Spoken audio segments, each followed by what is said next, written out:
बुखारी ने राहुल गांधी के न्याय यात्रा में पीडीपी की शिरकत पर कहा कि राहुल गांधी कई दिनों से इस यात्रा पर हैं। उन्होंने इंडिया अलायंस के तमाम सरकर्दा रहनुमाओं को मदऊ किया है।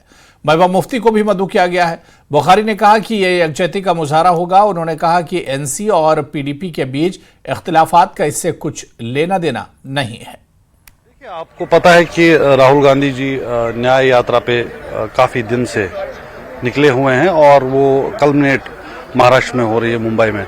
तो उसमें उन्होंने इंडिया अलायंस के जितने भी इम्पोर्टेंट लीडर्स हैं उनको मदऊ किया है, उनको इनवाइट किया है, जिसमें हमारी पार्टी प्रेसिडेंट महबूबा मुफ्ती साहिबा को भी इनवाइट किया है। एक शो ऑफ सॉलिडारिटी होगा और उसमें बाकी जितने भी लीडर्स हैं उनके साथ साथ हमारी पार्टी प्रेसिडेंट को भी, जैसा कि मैंने कहा, इनवाइट किया है और वो वहाँ जाके उनके साथ मंच साझा करेंगे। देखिए, इंडिया अलायंस एक बहुत बड़ा प्लेटफॉर्म है जिसमें काफ़ी सारी पार्टीज उसके एलिमेंट्स हैं, उसके कॉन्स्टिट्यूएंट्स हैं, तो उसको उसी नज़रिए से देखिए यहाँ के मामला को। सीपीआई